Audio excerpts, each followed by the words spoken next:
Power BI के एक और ट्यूटोरियल में आपका स्वागत है। आज हम बात करेंगे पावर बीआई में स्लाइसर्स की। देखिए, स्लाइसर्स और फिल्टर्स ये ऑलमोस्ट सेम ही तरह का काम करते हैं, लेकिन जो मेजर डिफरेंस क्या है इन दोनों में, ये आज की वीडियो में देखने जा रहे हैं।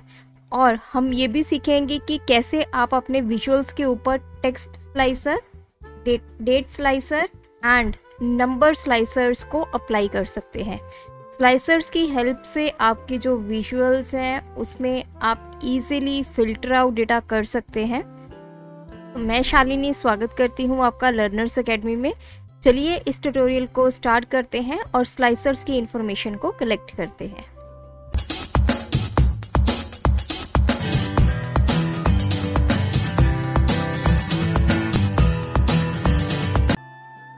देखिए, यहाँ पे सबसे पहले मैंने दो विजुअल्स क्रिएट किए हैं। एक मेरे पास है टेबल और दूसरा है मेरे पास पाई चार्ट। टेबल में मेरे पास कंट्री है, इसके प्रोडक्ट्स हैं और कितने यूनिट सोल्ड हुए हैं। 3 मैंने यहाँ पे क्वांटिटीज़ को रखा है। सेम क्वांटिटीज़ मेरे इस पाई चार्ट में है। ये मेरी कंट्रीज़ को रिप्रेजेंट कर रहे हैं कलर्स, और उस कंट्री में क्या क्या प्रोडक्ट्स हैं और कितने उन प्रोडक्ट्स की क्वांटिटी सोल्ड आउट हुई है। दोनों में हमने सेम डेटा ही रखा है। अब बात करते हैं स्लाइसर्स के बारे में। देखिए, स्लाइसर्स पावर बीआई में एक ऐसा इफेक्टिव टूल है जिसकी हेल्प से आप डेटा को फिल्टर कर सकते हैं। अब आप सोच रहे होंगे कि अगर हमने डेटा को फिल्टर ही करना है तो उसके लिए ऑलरेडी हमारे पास फिल्टर्स हैं, जो मैं अपनी प्रीवियस वीडियोस में बता चुकी हूँ। अगर वो वीडियो आप मिस कर चुके हैं तो प्लीज़ चैनल पर जाइए, वहाँ पे आपको पूरी प्लेलिस्ट मिलेगी और फिल्टर्स वाली वीडियो को आपने ध्यान से देखना है। फिल्टर्स और स्लाइसर्स में जो मेन डिफरेंस है कि आपके जो फिल्टर्स हैं वो एंड यूज़र को दिखाई नहीं देते। बेसिकली हम उन फिल्टर्स को अपने डेटा पे अप्लाई कर देते हैं, लेकिन जो एंड यूज़र आपके डेटा को यूज़ कर रहा है उसको नहीं पता चलता कि कहाँ कहाँ आपने फिल्टर्स अप्लाई किए हैं। वहीं अगर आप स्लाइसर्स यूज़ करते हैं तो वो स्लाइसर्स को एंड यूज़र भी यूज़ कर सकता है, क्योंकि स्लाइसर्स आपकी स्क्रीन पे डिस्प्ले होंगे। अब ये डिस्प्ले कैसे होंगे और कैसे काम करेंगे, तो सबसे पहले आपने विजुअल्स में जाना है और यहाँ पे आपको मिलेगा स्लाइसर। तो देखिए, स्लाइसर का जो आइकन है उसके साथ ही आपको नीचे फिल्टर का भी छोटा सा आइकन एक की शेप में दिखाई देगा। इस पर आप क्लिक करेंगे, आपका कुछ इस तरह का विजुअल ऐड हो जाएगा। अब सबसे पहले है कि आपने किसके बेस पे यहाँ पे फिल्टर आउट करना है डेटा। तो सबसे पहले मैं आपको बताने जा रही हूँ टेक्स्ट स्लाइसर के बारे में, जिसमें हमारे पास कोई टेक्स्ट इन्फॉर्मेशन होगी। तो मैं अपने डेटा में जाऊँगी और यहाँ पे मैं सिलेक्ट करूँगी कंट्री, क्योंकि कंट्री मेरा क्या है, टेक्स्ट। इस फील्ड को मैं यहाँ पे ऐड कर दूँगी। तो हम इसके विजुअल्स में चलते हैं और यहाँ पे इसका जो साइज है वो थोड़ा बढ़ा लेते हैं। तो अब आप देख पा रहे हैं यहाँ पे मेरे एक स्लाइसर ऐड हुआ है जिसमें मैंने कुछ टेक्स्ट लिया है, और ये टेक्स्ट क्या है, बेस्ड अपॉन कंट्री। कंट्री के बेसिस पे अब हम अपने डेटा को बेसिकली फिल्टर आउट करेंगे। अब जैसे मुझे सिर्फ कनाडा का डेटा देखना है तो मैं कनाडा पे क्लिक करूँगी और आपका जो टेबल है उसमें भी कनाडा का डेटा आ गया है। ये कंट्री है, कनाडा में कौन कौन से प्रोडक्ट सोल्ड हुए हैं और कितनी क्वान्टिटी में सोल्ड हुए हैं। सेम आपका पाई चार्ट में भी आ गया, ये पूरा कनाडा है और यहाँ पे टोटल कितने प्रोडक्ट्स हैं और किस प्रोडक्ट की कितनी कितनी सेल है। अगर आपने फ्रांस का देखना है तो आप फ्रांस पे क्लिक करेंगे तो ये फ्रांस का डेटा आ जाएगा। मैक्सिको का देखना है, मैक्सिको का डेटा आ जाएगा। अब यहाँ पे ये है कि क्या आप यहाँ पे मल्टीपल सिलेक्शंस कर सकते हैं। यस, उसके लिए आपको दोबारा से इसकी सेटिंग्स पे जाना होगा और आप जाएंगे स्लाइसर सेटिंग्स पे और एक ऑप्शन आपको मिलेगी यहाँ पे सिलेक्शन, इस पर आप क्लिक करेंगे। अब यहाँ पे देखिए सिंगल सिलेक्ट, ये अभी ऑफ है। यहाँ पे है मल्टी सिलेक्ट विद कॉलम्स, तो मल्टीपल सिलेक्शन की आपकी जो ऑप्शन है वो ऑन होनी चाहिए। और आप क्या करेंगे, कंट्रोल की प्रेस करके यहाँ पे जितने भी आपने सिलेक्ट करने हैं कंट्रीज़ वो आप इजीली कर सकते हैं। तो अभी मैंने 2 की हैं, फ्रांस एंड मैक्सिको। ये दोनों का डेटा मुझे टेबल और पाई चार्ट में दिखाई दे रहा है। और सिलेक्शन करनी है तो दोबारा से आप कंट्रोल की प्रेस करेंगे और अपनी सिलेक्शन कर लेंगे। तो अब 3 कंट्रीज़ का डेटा जो है वो दिखाई दे रहा है। अब अगर आप चाहते हैं कि आप सिंगल डेटा देखना चाहें तो आप सिंगल पे क्लिक करेंगे और सिंगल कंट्री का डेटा जो है वो आपको मिल जाएगा। उसके लिए आपको सिंगल सिलेक्ट को यहाँ पे करना होगा ऑन।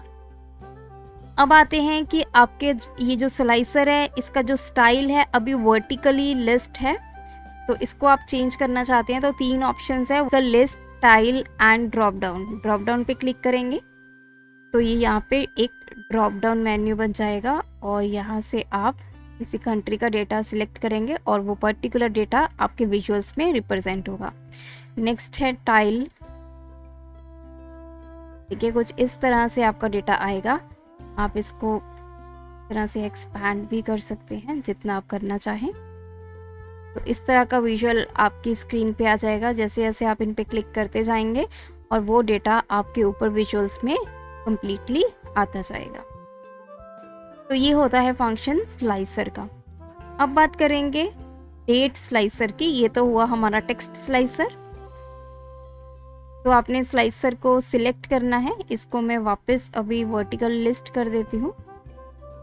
अब हमें डेट करना है तो डेट के लिए मैं यहाँ पे ऑर्डर डेट ले लेती हूँ। देखिए स्लाइसर में आप मल्टीपल डेटा भी यहाँ पे रख सकते हैं।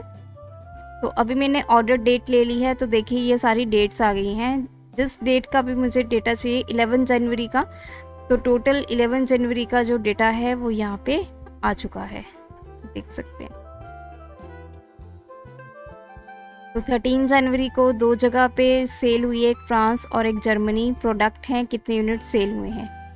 14 जनवरी को कनाडा और जनवरी में सेल हुआ है, तो ये डेटा आ रहा है। अगर आप इसकी सेटिंग्स चेंज करना चाहते हैं तो उसके लिए हमें जाना होगा विजुअल्स में और स्लाइसर सेटिंग, और यहाँ पे आप स्टाइल चेंज कर सकते हैं। देखिए यहाँ पे आपके पास मल्टीपल स्टाइल्स आ गए। पहला आया है बिटवीन, बिफोर, आफ्टर। तो ये क्या है, जैसे मैंने बिटवीन पे क्लिक किया तो अब मेरे पास आ गई हैं डेट्स। तो ये इस डेट से लेकर इस डेट तक मुझे जैसे 9/1/2010 से लेके 17/6/2011 तक मुझे डेटा देखना है, तो ये सारा डेटा मुझे यहाँ पे मिल गया।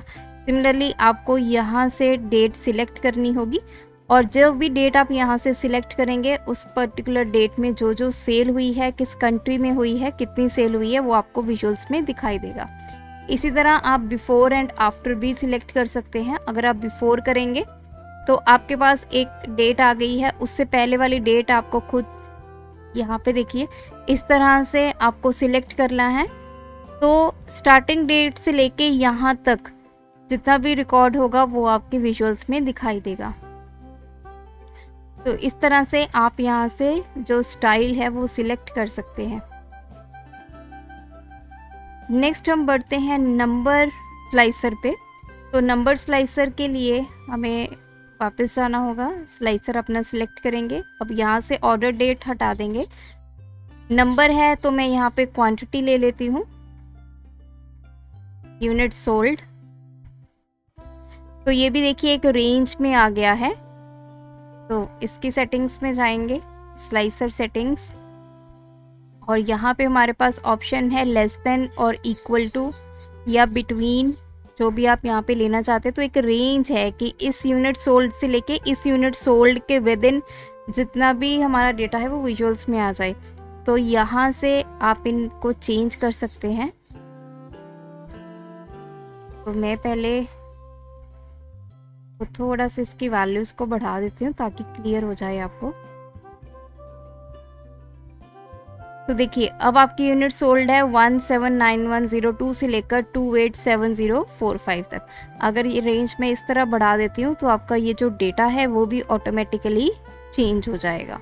तो जैसे जैसे आप यहाँ पे रेंज वेरी करेंगे आपके विजुअल्स में डेटा ऑटोमेटिकली चेंज होता जाएगा। तो इस तरह से स्लाइसर को आप अपने विजुअल में ऐड कर सकते हैं और इसका मेन बेनिफिट ये रहता है कि आपका जो एंड यूज़र है वो इसको ईज़िली यूज़ कर सकता है और इसकी हेल्प से वो अलग अलग फ़िल्टर्स अप्लाई करके अपने डेटा को विजुलाइज कर सकता है। तो आज की वीडियो में इतना ही। आई होप ये ट्यूटोरियल आपके लिए बेनिफिशियल रहा होगा। अगर ये वीडियो आपको इन्फॉर्मेटिव लगी तो चैनल को सब्सक्राइब कर लें, वीडियो को लाइक कर दें, शेयर कर दें। Thanks for watching this video. Keep supporting us.